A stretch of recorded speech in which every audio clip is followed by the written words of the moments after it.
राम राम दोस्तों। आज हम चर्चा करेंगे कि जो हमने फ्रांस में देखा। फ्रांस में हमने क्या देखा? फ्रांस में हमने देखा अराजकता।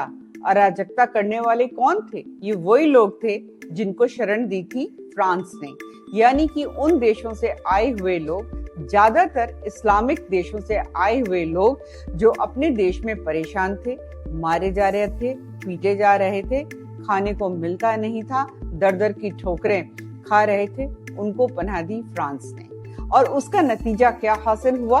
नतीजा ये हासिल हुआ कि करोड़ों की, अरबों की जो संपत्ति है वो लूट ली गई और जला दी गई। हाँ, एक बालक 16-17 साल का जो बालक, जो कि डिलीवरी बॉय था, वो फ्रांस की पुलिस ने जो भी कारण थे गोली चलाई और वो मर गया। और फिर तो आपने देखा है किस प्रकार से वहां पर नंगा नाच हुआ है, और शायद फ्रांस उस घड़ी को रो रहा होगा जब उसने पनाह दी इतने सारे लोगों को। सुनने में तो ये भी आया है कि मास्टरमाइंड कौन लोग हैं?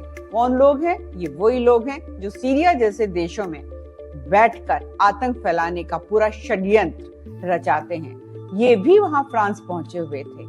इन्होंने ही ब्लूप्रिंट बनाया कि कहां पर कैसे लूटो पटो। ये कौन सा विरोध करने का तरीका होता है कि आप यामाहा से वहां की जो मोटरसाइकिल है वो चुरा लें, आप जो है प्ले स्टेशन चुरा लें, आप जो है ल्यूई वुइटन के स्टोर्स में घुस जाएं, आप जो है लाइब्रेरी को जला दें, आप जो है मॉल्स को जला दें, आप जो है कार तोड़ दें, आप जो है मारपीट कर दें। और किसके साथ कर रहे हैं?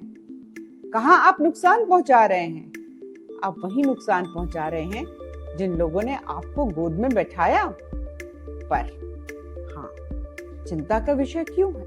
चिंता का विषय ये नहीं है कि भारत में बैठकर मैं अनीला सिंह ये चर्चा कर रही हूँ। चिंता इसलिए है क्योंकि भारत में भी हमने देखा है कि यहाँ लीगल असाइलम वाले तो चलो हैं ही हैं, इल्लीगल इमिग्रेंट्स जो हैं, जिनको कानूनी ठप्पा दिया है ऐसे राजनीतिक दलों ने कि उनका वोट बैंक बढ़ जाए, यानी कि वोटर कार्ड उनको थमा दिया है, वो चिंता का विषय। बात करूंगी रोहिंग्याओं की।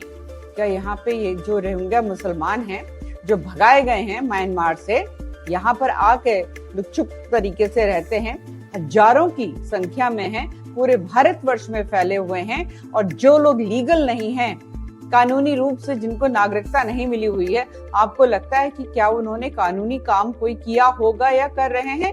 जी नहीं। कोई कबाड़ी का काम करता है तो कोई चोरी का काम करता है, तो कोई हत्या का काम करता है, तो कोई सुपारी उठाता है। ये सारे के सारे काम हो रहे हैं, और हजारों की संख्या में जब इनको यहाँ पर बसाया गया है ऐसे राजनीतिक दलों के द्वारा जो कि तुष्टीकरण की राजनीति करते हैं, स्वार्थ की राजनीति करते हैं, तो आप बताइए डेमोग्राफिक बैलेंस इस देश का बिगड़ेगा कि नहीं बिगड़ेगा? और उसकी चिंता हम लोगों को करनी चाहिए। इसलिए करनी चाहिए कि आने वाली पीढ़ियों का क्या होगा। जो एक षड्यंत्र चल रहा है, पूरे विश्व में चल रहा है साहब, जो हमने फ्रांस में देखा है, हमने और भी यूरोपियन कंट्रीज में देखा है, ऑस्ट्रेलिया में देखा है, अमेरिका में देखा है, कनाडा में तो आप नहीं देखेंगे, वहां का तो एक अजीब ही हिसाब किताब है। ठीक है, उसकी चर्चा हम किसी और दिन करेंगे। और भारत में जो लीगल और इलीगल इमिग्रेंट्स हैं, इस प्रकार का अगर कुछ ट्रिगर होता है तो आप लोग सोच लीजिए, जो यहाँ पर अपने आप को मेजॉरिटी कहते हैं और जो अपने आप को माइनॉरिटी कहते हैं, यानी 34 करोड़ की आबादी वाले भारतवर्ष में अपने आप को माइनॉरिटी कहते हैं। तकरीबन जो है यूएसए की आबादी इतनी है। आप देख लीजिए क्या यहाँ पर खेल होने वाला है। और ये मैं नहीं कह रही हूँ, जिस प्रकार से चीजें चल रही हैं, पूरे विश्व में चल रही हैं, क्यों चल रही हैं, ये आप भी समझते हैं, ये मैं भी समझती हूँ। पर हाँ, बताना तो पड़ेगा ना। जब तक एक मजबूत राजनीतिक इच्छा शक्ति वाले नेतृत्व भारत में लगातार नहीं आते रहेंगे, मुझको लगता है डेमोग्राफिक बैलेंस जो है इस देश का बिगड़ने वाला है, और मैं कहूंगी बिगड़ चुका है। अगर दंगों की बात करती हूँ, उत्तर प्रदेश एक ऐसा प्रदेश है पूरे भारतवर्ष में आज की तारीख में कि वहां पे अब कम्युनल दंगे नहीं होते। क्यों नहीं होते?